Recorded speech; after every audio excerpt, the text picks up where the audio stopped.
ರೈತ ಬಾಂಧವರೇ ನಮಸ್ಕಾರ. Welcome to agri explore with Pradeep YouTube channel. ನಾನು ಇವತ್ತಿನ ವಿಡಿಯೋದಲ್ಲಿ ನಿಮಗೋಸ್ಕರ ಒಂದು ಖುಷಿ ವಿಚಾರ ತಗೊಂಡಿದ್ದೇನೆ. ಏನಂತಂದ್ರೆ MSP.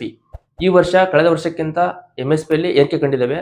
ಅವು ಸುಮಾರು 14 ಬೆಳೆಗಳ ಖಾರಿಫ್ ಬೆಳೆಗಳು ಅಂತಂದ್ರೆ ಮುಂಗಾರು ಬೆಳೆಗಳಿಗೆ ಕೇಂದ್ರ ಸರ್ಕಾರ ಕನಿಷ್ಠ ಬೆಂಬಲ ಬೆಲೆ ಘೋಷಣೆ ಮಾಡಿದೆ. ಅದಕ್ಕೋಸ್ಕರ ಆ 14 ಬೆಳೆಗಳು ಯಾವುವು ಅನ್ನೋದನ್ನ ನಾನು ಮುಂದೆ ಬರ್ತಾ ತೋರಿಸ್ತಾ ಹೋಗ್ತೀನಿ. ಮತ್ತೆ ಕಂಪೇರ್ ಮಾಡ್ತೀನಿ. ಲಾಸ್ಟ್ ಇಯರ್ಗೆ ಎಷ್ಟಿತ್ತು, ಈ ವರ್ಷ ಅದಕ್ಕಿಂತ ಎಷ್ಟು ಹೆಚ್ಚಾಗಿದೆ ಅನ್ನೋದು ಕೂಡ ನಾನು ನಿಮಗೆ ಸ್ಕ್ರೀನ್ ಅಲ್ಲಿ ತೋರಿಸ್ತಾ ಹೋಗ್ತೀನಿ. ಅದು ನಿಮಗೆ ಈಸಿ ಆಗುತ್ತೆ ನೋಡೋದಕ್ಕೆ. ನಾನು ಕಳೆದ ವರ್ಷ ಕೂಡ ಇದೇ ರೀತಿ MSP ಬಗ್ಗೆ ವಿಡಿಯೋ ಮಾಡಿದ್ದೆ. ಅದು ಕೂಡ ಬಹಳಷ್ಟು ಜನ ವೀಕ್ಷಣೆ ಮಾಡಿದ್ದಾರೆ. ಅದರಲ್ಲಿ ಮತ್ತೆ ಕೆಳಗೆ ಕಮೆಂಟ್ಸ್ ಎಲ್ಲ ಹಾಕಿದ್ರು, ಕೆಲವಷ್ಟು ಡೌಟ್ಗಳು ಕೇಳಿದ್ರು. ಅದಕ್ಕೂ ಕೂಡ ಇನ್ನೊಂದು ವಿಡಿಯೋ ಮಾಡಿ ಡೌಟ್ಸ್ನ ಕ್ಲಿಯರ್ ಮಾಡಿದ್ದೆ. ಅದಕ್ಕೋಸ್ಕರ ಈ ವಿಡಿಯೋದಲ್ಲಿ ಸಹ ನಿಮ್ಗೆ ಏನಾದ್ರು ಡೌಟ್ಸ್ ಬಂತು ಅಂತಂದ್ರೆ ನೀವು ಕಮೆಂಟ್ ಮಾಡಿ, ನಾನು ಅದಕ್ಕೆ ಉತ್ತರ ಕೂಡ ಪ್ರಯತ್ನ ಮಾಡ್ತೀನಿ. ಇದೇ ರೀತಿಯ ಅಗ್ರಿಕಲ್ಚರ್ ರಿಲೇಟೆಡ್ ಇನ್ಫಾರ್ಮೇಶನ್ ಮತ್ತೆ ಟೆಕ್ನಾಲಜಿ ಮತ್ತೆ ಆರ್ಟಿಫಿಷಿಯಲ್ ಇಂಟೆಲಿಜೆನ್ಸ್ ಯಾವ ರೀತಿ ವರ್ಕ್ ಮಾಡುತ್ತೆ ಅಗ್ರಿಕಲ್ಚರ್ ಅಲ್ಲಿ ಹೆಚ್ಚು ಇನ್ಫಾರ್ಮೇಶನ್ಗಳನ್ನ ನಾನು ಆಲ್ರೆಡಿ ಕೊಡ್ತಾ ಬರ್ತಾ ಇದ್ದೇನೆ. ಜೊತೆಗೆ ಇನ್ನೂ ಮುಂದೆ ಕೊಡ್ತೀನಿ. ಹಾಗಾಗಿ ವಿಡಿಯೋ ಇಷ್ಟ ಆದ್ರೆ ಲೈಕ್ ಮಾಡಿ, ಇನ್ನೊಬ್ರು ಶೇರ್ ಮಾಡಿ, ಮತ್ತೆ ಇಷ್ಟ ಆದ್ರೆ ನನ್ನ ಚಾನಲ್ಗೆ ಸಬ್ಸ್ಕ್ರೈಬ್ ಮಾಡ್ಕೊರಿ. ಏನಂತಂದ್ರೆ ನನ್ನ ಚಾನಲ್ಗೆ ಬಂದ್ರೆ ನೀವು ಎಲ್ಲ A to Z ಇನ್ಫಾರ್ಮೇಶನ್ ತಲುಪಬೇಕು ನಿಮಗೆ. ಯಾವ ರೀತಿ ನೋಡ್ಕೊಂತೀನಿ, ಅದಕ್ಕೋಸ್ಕರ ಅಷ್ಟೇ ಹೇಳ್ತಾ ಇರೋದು. ಬನ್ನಿ ಈಗ ನಾನು ತೋರಿಸ್ತೀನಿ. ರೈತ ಬಾಂಧವರು, ನಾನೀಗ ಗೌರ್ಮೆಂಟ್ ಆಫ್ ಇಂಡಿಯಾದು ಅಥರೈಸ್ಡ್ ವೆಬ್ಸೈಟ್ ಇದೆ, ಅದ್ರ ಮುಖಾಂತರ ನಿಮಗೆ ತೋರಿಸ್ತೀನಿ. ನೋಡ್ಕೊಂತ ಬನ್ನಿ ಎಷ್ಟು ಹೆಚ್ಚಾಗಿದೆ ಅಂತ ಹೇಳಿ. ಈಗ ಇಲ್ಲಿ ಪ್ರಧಾನಮಂತ್ರಿ ನರೇಂದ್ರ ಮೋದಿ ಅವರು ಇದನ್ನ ಅನೌನ್ಸ್ ಮಾಡಿದ್ದಾರೆ. ಸೊ ಈಗ ನೋಡಿ, ಇಲ್ಲಿ ಬೆಳೆಗಳಿದೆ ಮತ್ತೆ MSP 2026-27 ಈ ಕಾಲಮಲ್ಲಿ ತೋರಿಸೋದು 2026-27 ಎಷ್ಟಿದೆ ಅಂತ ಹೇಳಿ. ನಿಮ್ಗೆ ಬೇಕಾಗಿರೋದು ಮತ್ತೆ ಲಾಸ್ಟ್ ಕಾಲಮ್ ಬರ್ರಿ. 2026-27ರಲ್ಲಿ MSP ಎಷ್ಟು ಹೆಚ್ಚಳಾಗಿದೆ ಲಾಸ್ಟ್ ಇಯರ್ಗೆ ಅಂತ ಹೇಳಿ. ಅದಕ್ಕೋಸ್ಕರ 2025-26 ನಂತರ ಅಂತ ಇದೆಯಲ್ಲ, ಅಲ್ಲಿ ನೋಡಿದ್ರೆ ನಿಮ್ಗೆ ಗೊತ್ತಾಗುತ್ತೆ ಎಷ್ಟು ಹೆಚ್ಚಿಗೆ ಅಂತ ಹೇಳಿ. ಈಗ ಒಂದೇದು ನಮ್ದು ಕಮಾಡಿಟಿ ಧಾನ್ಯಗಳು ಬಂದು ಭತ್ತ.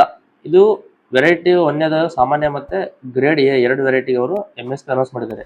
ಒಂದೇದು ಸಾಮಾನ್ಯ ವೆರೈಟಿ ಎಷ್ಟಿದೆ ಅಂತಂದ್ರೆ 2441 ರೂಪಾಯಿ ಈ ವರ್ಷ ಇದೆ. ಲಾಸ್ಟ್ ಇಯರ್ಗಿಂತ 72 ರೂಪೀಸ್ ಅಂದ್ರೆ 72 ರೂಪಾಯಿ ಹೆಚ್ಚಾಗಿದೆ. ನೆಕ್ಸ್ಟ್ ಗ್ರೇಡ್ ಎ ಭತ್ತಕ್ಕೆ 2461 ರೂಪಾಯಿ ಅನೌನ್ಸ್ ಮಾಡಿದ್ದಾರೆ ಈ ವರ್ಷ. ಲಾಸ್ಟ್ ಇಯರ್ಗಿಂತ 72 ರೂಪಾಯಿ ಹೆಚ್ಚಾಗಿದೆ ಇದಕ್ಕೂ ಸೇಮ್. ಮತ್ತು ನೆಕ್ಸ್ಟ್ ಬಂದು ಜೋಳ. ಇದು ಹೈಬ್ರಿಡ್ ಮತ್ತೆ ಮಾಲ್ದಂಡಿ ಎರಡು ವೆರೈಟೀಸ್ಗೆ ಅವರು ಅನೌನ್ಸ್ ಮಾಡಿದ್ದಾರೆ. ಹೈಬ್ರಿಡ್ಗೆ 4023 ರೂಪಾಯಿ ಈ ವರ್ಷ ಅನೌನ್ಸ್ ಮಾಡಿದ್ದಾರೆ. ಸೊ ಲಾಸ್ಟ್ ಇಯರ್ಗಿಂತ 324 ರೂಪಾಯಿ ಹೆಚ್ಚಾಗಿದೆ. ಇನ್ನೊಂದು ನೆಕ್ಸ್ಟ್ ಮಾಲ್ದಂಡಿ ವೆರೈಟಿ ಜೋಳದಲ್ಲಿ ಇದು 4073 ರೂಪಾಯಿ ಈ ವರ್ಷ ಅನೌನ್ಸ್ ಮಾಡಿದ್ದು, 324 ರೂಪಾಯಿ ಹೆಚ್ಚಾಗಿದೆ. ಸೊ ಸೇಮ್ ಎರಡು ವೆರೈಟೀಸ್ಗೆ. ನೆಕ್ಸ್ಟ್ ಬಾಜ್ರಾ ಅಂತಂದ್ರೆ ಎಲ್ರಿಗೂ ಗೊತ್ತು. ಸಜ್ಜೆ ಅಂತಂದ್ರೆ 2900 ರೂಪಾಯಿ ಈ ವರ್ಷ ಅನೌನ್ಸ್ ಮಾಡಿದ್ದಾರೆ. ಇದರಲ್ಲಿ ಲಾಸ್ಟ್ ಇಯರ್ ಎಷ್ಟಿತ್ತು ಅಂತಂದ್ರೆ 125 ರೂಪಾಯಿಗಿಂತ ಈ ವರ್ಷ ಹೆಚ್ಚಿಗೆ ಕೊಟ್ಟಿದ್ದಾರೆ. ಆಮೇಲೆ ರಾಗಿ 5205 ರೂಪಾಯಿ ಇದೆ, ಅದಕ್ಕೆ ಲಾಸ್ಟ್ ಇಯರ್ಗಿಂತ 319 ರೂಪಾಯಿ ಹೆಚ್ಚಾಗಿದೆ. ನೆಕ್ಸ್ಟ್ ಮೆಕ್ಕೆಜೋಳ 2410 ರೂಪಾಯಿ ಈ ವರ್ಷ ಅನೌನ್ಸ್ ಮಾಡಿದ್ದಾರೆ. ಸೊ ಲಾಸ್ಟ್ ಇಯರ್ಗಿಂತ 10 ರೂಪಾಯಿ ಅಂತಂದ್ರೆ ಹೆಚ್ಚಾಗಿದೆ. ಈಗ ಲಾಸ್ಟ್ ಇಯರ್ 2400 ರೂಪಾಯಿ ಇತ್ತು, 10 ರೂಪಾಯಿ ಹೆಚ್ಚಿಗೆ ಮಾಡಿ 2410 ರೂಪಾಯಿ ಈ ವರ್ಷ ಏರಿಸಿದ್ದಾರೆ. ಬಟ್ ಆದ್ರೂ ಕಡಿಮೆ ಅನಿಸ್ತಿದ್ದು ಮೆಕ್ಕೆಜೋಳ. ನೆಕ್ಸ್ಟ್ ದ್ವಿದಳ ಧಾನ್ಯಗಳು ಅಂದ್ರೆ ಪಲ್ಸಸ್. ಇದರಲ್ಲಿ ಮೊದಲೇದು ತೂರ್ ಅಂದ್ರೆ ತೊಗರಿ. ಅದಕ್ಕೆ ಎಷ್ಟು ಮಾಡಿದ್ದಾರೆ ಅಂತಂದ್ರೆ 8450 ರೂಪಾಯಿ ಈ ವರ್ಷ ಅನೌನ್ಸ್ ಮಾಡಿದ್ದಾರೆ. ಲಾಸ್ಟ್ ಇಯರ್ಗಿಂತ 450 ರೂಪಾಯಿ ಹೆಚ್ಚಿಗೆ ಮಾಡಿದ್ದಾರೆ ಈ ವರ್ಷ. ನೆಕ್ಸ್ಟ್ ಮೂಂಗ್ ಅಂದ್ರೆ ಹೆಸರು ಕಾಳು. ಇದು 8780 ರೂಪಾಯಿ ಈ ವರ್ಷ ಅನೌನ್ಸ್ ಮಾಡಿದ್ದಾರೆ. ಇದು ಲಾಸ್ಟ್ ಇಯರ್ಗಿಂತ ಕೇವಲ 12 ರೂಪಾಯಿ ಮಾತ್ರ ಏರಿಕೆಯಾಗಿದೆ. ಇದು ಕೂಡ ಬಹಳ ಕಡಿಮೆ ಅನಿಸ್ತು. ನೆಕ್ಸ್ಟ್ ಉರದ್ ಅಂತಂದ್ರೆ ಉದ್ದು 8200 ರೂಪಾಯಿ ಇದಕ್ಕೆ ಈ ವರ್ಷ ಅನೌನ್ಸ್ ಮಾಡಿದ್ದು. ಬಟ್ ಲಾಸ್ಟ್ ಇಯರ್ಗಿಂತ 400 ರೂಪಾಯಿ ಹೆಚ್ಚಾಗಿದೆ. ಅಡ್ಡಿಲ್ಲ, ಚೆನ್ನಾಗಿದೆ. ನೆಕ್ಸ್ಟ್ ಎಣ್ಣೆಕಾಳುಗಳು ಅಂತಂದ್ರೆ ಆಯಿಲ್ ಸೀಡ್ಸ್ ನೆಲಗಡಲೆ. ಇದು ಈ ವರ್ಷ ಎಷ್ಟು ಮಾಡಿದ್ದಾರೆ ಅಂತಂದ್ರೆ 7517 ರೂಪಾಯಿ ಅನೌನ್ಸ್ ಮಾಡಿದ್ದಾರೆ. ಲಾಸ್ಟ್ ಇಯರ್ಗಿಂತ 754 ರೂಪಾಯಿ ಹೆಚ್ಚಿಗೆ ಆಯಿತು. ಮತ್ತೆ ಸೂರ್ಯಕಾಂತಿ ಅಂದರೆ ಸನ್ಫ್ಲವರ್, ಇದು 8343 ರೂಪಾಯಿ ಈ ವರ್ಷ ಅನೌನ್ಸ್ ಮಾಡಿದ್ದು. ಲಾಸ್ಟ್ ಇಯರ್ಗಿಂತ 622 ರೂಪಾಯಿ ಹೆಚ್ಚಿಗೆ ಆಗಿದೆ ಈ ವರ್ಷ. ಸೋಯಾಬೀನ್ ಅಂದರೆ ಹಳದಿ ವೆರೈಟಿ, ಅದರಲ್ಲಿ 5708 ರೂಪಾಯಿ ಅನೌನ್ಸ್ ಮಾಡಿದ್ದಾರೆ ಈ ವರ್ಷ. ಲಾಸ್ಟ್ ಇಯರ್ಗಿಂತ 380 ರೂಪಾಯಿ ಹೆಚ್ಚಾಗಿದೆ. ನೆಕ್ಸ್ಟ್ ಸೆಸಮಮ್ ಅಂತಂದರೆ ಎಳ್ಳು. ಇದಕ್ಕೆ 10,346 ರೂಪಾಯಿ ಈ ವರ್ಷ ಅನೌನ್ಸ್ ಮಾಡಿದ್ದಾರೆ. ಲಾಸ್ಟ್ ಇಯರ್ಗಿಂತ 500 ರೂಪಾಯಿ ಇದಕ್ಕೆ ಹೆಚ್ಚಾಗಿದೆ. ಇದು ಜಾಸ್ತಿ ಇದೆ. ನೆಕ್ಸ್ಟ್ ನೈಜರ್ ಸೀಡ್ ಅಂತಂದರೆ ಹುಚ್ಚೆಳ್ಳು. ಇದು 10,052 ರೂಪಾಯಿ ಈ ವರ್ಷ ಅನೌನ್ಸ್ ಮಾಡಿದ್ದಾರೆ. ಸೊ ಲಾಸ್ಟ್ ಇಯರ್ಗಿಂತ 515 ರೂಪಾಯಿ ಹೆಚ್ಚಾಗಿದೆ. ನೆಕ್ಸ್ಟ್ ವಾಣಿಜ್ಯ ಬೆಳೆಗಳು, ಇದರಲ್ಲಿ ಕಮರ್ಷಿಯಲ್ ಕ್ರಾಪ್ಸ್ ಅಂತಾರಲ್ಲ ಅದು. ಇದರಲ್ಲಿ ಕೇವಲ ಹತ್ತಿಗೆ ಮಾತ್ರ ಕೊಟ್ಟಿದ್ದಾರೆ. ಹತ್ತಿಗೆ ಈಗ ಅದರಲ್ಲಿ ಮಧ್ಯಮ ಪ್ರಧಾನ ಮತ್ತು ಲಾಂಗ್ ಸ್ಟೆಪಲ್ ಅಂತೇಳಿ ಎರಡು ವೆರೈಟೀಸ್ ಇದೆ. ಮಧ್ಯಮ ಪ್ರಧಾನಕ್ಕೆ 8267 ರೂಪಾಯಿ ಈ ವರ್ಷ ಅನೌನ್ಸ್ ಮಾಡಿದರೆ. ಲಾಸ್ಟ್ ಇಯರ್ಗಿಂತ 557 ರೂಪಾಯಿ ಹೆಚ್ಚಾಗಿದೆ ಅಲ್ಲಿ. ನೆಕ್ಸ್ಟ್ ಲಾಂಗ್ ಸ್ಟೆಪಲಲ್ಲಿ 8667 ರೂಪಾಯಿ ಅನೌನ್ಸ್ ಮಾಡಿದ್ದಾರೆ ಈ ವರ್ಷ. ಲಾಸ್ಟ್ ಇಯರ್ಗಿಂತ 557 ರೂಪಾಯಿ ಸೇಮ್ ಹೆಚ್ಚಾಗಿದೆ. ಸೊ ಇದು ಓವರಾಲ್ ಆಗಿ ಎಷ್ಟು ಅನೌನ್ಸ್ ಈ ವರ್ಷ ಮಾಡಿದ್ದಾರೆ, ಜೊತೆಗೆ ಲಾಸ್ಟ್ ಇಯರ್ ಕಂಪೇರ್ ಮಾಡಿದರೆ ಎಷ್ಟು ಹೆಚ್ಚಾಗಿದೆ ಅನ್ನೋದನ್ನು ಸಂಪೂರ್ಣವಾಗಿ ಇಲ್ಲಿ ಕೊಟ್ಟಿದ್ದೇನೆ. ಇದು ಗೌರ್ಮೆಂಟ್ ಆಫ್ ಇಂಡಿಯಾ ವೆಬ್ಸೈಟಲ್ಲಿ ಕೂಡ ನಿಮಗೆ ನೋಡಿದರೆ ಸಿಗುತ್ತೆ. ನಾನು ಈ ಫೋಟೋ ಕೂಡ ಹಾಕಿರ್ತೀನಿ ನೋಡಿ. ರೈತ ಬಾಂಧವರು ಇಲ್ಲಿವರೆಗೂ ವಿಡಿಯೋ ನೋಡಿದ್ರಿ. ಇದರಲ್ಲಿ ಯಾವ ಬೆಳೆಗಳಿಗೆ ಎಷ್ಟು ಬೆಲೆ ಏರಿಕೆ ಆಗಿದೆ ಅನ್ನೋದು ಕೂಡ ನೀವು ನೋಡ್ಕೊಂಡಾಯ್ತು. ಈಗ ಕೆಲವು ಜನರಲ್ಲಿ ಡೌಟ್ ಇರುತ್ತೆ, ಏನು ಅಂತಂದ್ರೆ ನಾನು MSP ಯಾವ ರೀತಿ ತಗೋಬೇಕು ಅಂತೇಳಿ. ಅದಕ್ಕೋಸ್ಕರ ಏನ್ ಮಾಡ್ಬೇಕು ಅಂತಂದ್ರೆ ಹತ್ತಿರದ APMC ಭೇಟಿ ಕೊಡಿ, ಅಲ್ಲಿ ವಿಚಾರಣೆ ಮಾಡಿ, ಎಲ್ಲ ಆದ್ಮೇಲೆ ಫೈನಲ್ ಡಿಸಿಷನ್ ಮಾಡಿ.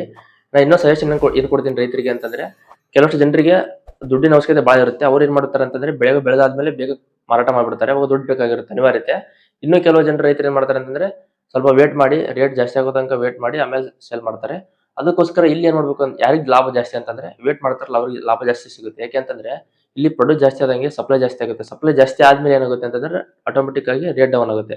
ಅದೇ ರೀತಿ ದಲ್ಲಾಳಿ ಕಡೆ ಕೊಟ್ಟಾಗ ದಲ್ಲಾಳಿಗಳು ಕಡಿಮೆ ರೇಟ್ ತಗೊಂತಾರೆ, ಅದನ್ನ ಅವರು ಹೆಚ್ಚಿಗೆ ರೇಟ್ ಮಾಡ್ಕೊಂತಾರೆ. ಹಾಗಾಗಿ ಇದು ಮಿಡಲ್ ಮ್ಯಾನ್ ಅಥವಾ ದಲ್ಲಾಳಿಗಳಿಗೆ ಲಾಭ ಜಾಸ್ತಿ ಹೋಯ್ತು. ಬಟ್ ನಮ್ಮ ರೈತರಿಗೆ ಏನಾಗುತ್ತೆ ಅಂತಂದ್ರೆ ನಷ್ಟ. ಯಾಕೆ ಅಂತಂದ್ರೆ ಜಾಸ್ತಿ ರೇಟಿಗೆ ಕೊಡೋದಿಲ್ಲ ಅವರು. ಆಮೇಲೆ ಇವ್ರು ಇನ್ನೂ ಕೆಲವು ರೈತರು ಏನ್ ಮಾಡ್ತಾರೆ ಅಂತಂದ್ರೆ ಸ್ವಲ್ಪ ವೇಟ್ ಮಾಡ್ತಾರೆ, ಸ್ಟೋರೇಜ್ ಮಾಡಿರ್ತಾರೆ. ಅಂದ್ರೆ ಅವಾಗ ಏನಾಗುತ್ತೆ, ರೇಟ್ ಆಟೋಮೆಟಿಕ್ ಜಾಸ್ತಿ ಆಗುತ್ತೆ.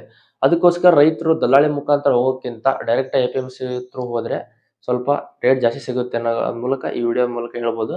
ಜೊತೆಗೆ ಇದು ಲಾಸ್ಟ್ ಇಯರ್ದು ಕೂಡ ವಿಡಿಯೋ ಮಾಡಿದ್ದೆ, ಅದನ್ನು ಬೇಕಾದ್ರೆ ಕಂಪೇರ್ ಮಾಡಿ ನೋಡ್ಕೊರಿ. ಜೊತೆಗೆ ಇದೇ ವಿಡಿಯೋದಲ್ಲಿ ಕೂಡ ನಾನು ಅದೇ ಆಲ್ರೆಡಿ ತೋರಿಸಾಗಿದೆ. ಸೊ ಏನಂತಂದ್ರೆ ನೆಕ್ಸ್ಟ್ ಬರ್ತಕ್ಕಂಥ ಹಿಂಗಾರು ಬೆಳೆಗಳಿಗೆ ಅನೌನ್ಸ್ ಮಾಡ್ತಾರೆ, ಅವಕ್ಕೂ ಕೂಡ ನಾನು ವಿಡಿಯೋ ಮಾಡಿ ಹಾಕ್ತೀನಿ. ಅದಕ್ಕೆ ಸಬ್ಸ್ಕ್ರೈಬ್ ಮಾಡಿಕೊಂಡ್ರೆ ನಿಮಗೆ ಇನ್ಫಾರ್ಮೇಶನ್ ಬೇಗ ಸಿಗುತ್ತೆ. ಜೊತೆಗೆ ಯಾವುದೇ ರೀತಿ ಟೆಕ್ನಾಲಜಿ ಆಗಿರಲಿ, ಅಗ್ರಿಕಲ್ಚರ್ ರಿಲೇಟೆಡ್ ಇನ್ಫಾರ್ಮೇಶನ್ ಚಾನಲ್ ಮುಖಾಂತರ ಕೊಡ್ತಾ ಹೋಗ್ತೀನಿ. ಹಿಂದೆ ಕೊಡ್ತಾ ಬಂದಿನಿ, ಈಗ ಕೊಡ್ತೀನಿ, ಮುಂದೆ ಕೊಡ್ತಾ ಹೋಗ್ತೀನಿ. ನಾನು ಈಗ ಕೆಲವು ದಿನಗಳ ಹಿಂದೆ ಏನ್ ಮಾಡಿದೆ ಅಂತಂದ್ರೆ ಆರ್ಟಿಫಿಷಿಯಲ್ ಇಂಟೆಲಿಜೆನ್ಸ್ ಅಂದ್ರೆ AI ಯೂಸ್ ಮಾಡ್ಕೊಂಡು ವಿಡಿಯೋ ಮಾಡ್ತಾ ಇದ್ದೀನಿ. ಏಕೆಂತಂದ್ರೆ ವಾಯ್ಸ್ ಮತ್ತೆ ವಿಜುವಲ್ಸ್ ಎರಡು ಇರಲಿ ಅಂತ ಹೇಳಿ, ಅವಾಗ ನಿಮ್ಗೆ ಅಟ್ರಾಕ್ಟ್ ಆಗುತ್ತೆ ಇನ್ಫಾರ್ಮೇಶನ್ ಅಂತೇಳಿ ಅದನ್ನ AI ಯೂಸ್ ಮಾಡ್ಕೊಂಡು ವಿಡಿಯೋ ಮಾಡ್ತಾ ಇದ್ದೆ. ಅದ್ರ ಕೂಡ ಕಂಟಿನ್ಯೂ ಮಾಡ್ತಾ ಹೋಗ್ತೀನಿ. ಜೊತೆಗೆ ನಾನು ಫೇಸ್ ವಿಡಿಯೋ ಕೂಡ ಮಾಡ್ತಾ ಹೋಗ್ತೀನಿ. ನಿಮಗೆ ಈಸಿಯಾಗಿ ಅಂಡರ್ಸ್ಟ್ಯಾಂಡ್ ಆಗಲಿ, ಹಳೆ ಟೆಕ್ನಾಲಜಿಗಳು, ಹಳೆ ಕಾಲದ ಟ್ರೆಡಿಷನಲ್ ಅಗ್ರಿಕಲ್ಚರ್ ರಿಲೇಟೆಡ್ ಇನ್ಫಾರ್ಮೇಶನ್ ನಿಮಗೆ ಸಿಗಲಿ ಅಂತ ಹೇಳಿ ವಿಡಿಯೋ ಮಾಡ್ತಾ ಇದ್ದೇನೆ. ಜೊತೆಗೆ ಆರ್ಗ್ಯಾನಿಕ್ ಅಗ್ರಿಕಲ್ಚರ್ ಕಡೆ ಸ್ವಲ್ಪ ಒಲವು ಜಾಸ್ತಿ ತೋರಿಸಬೇಕಾಗಿ ವಿನಂತಿ. ಸೊ ಈ ವಿಡಿಯೋ ನೋಡಿದ್ದಕ್ಕೆ ಧನ್ಯವಾದಗಳು. ಇದೇ ರೀತಿ ಹೆಚ್ಚಿನ ಮಾಹಿತಿಗಾಗಿ ಚಾನಲ್ ಸಬ್ಸ್ಕ್ರೈಬ್ ಮಾಡ್ಕೊರಿ. ಸೊ ಇಷ್ಟೋ ತನಕ ವಿಡಿಯೋ ನೋಡಿದ್ದಕ್ಕಾಗಿ ಧನ್ಯವಾದಗಳು. ನಮಸ್ಕಾರ.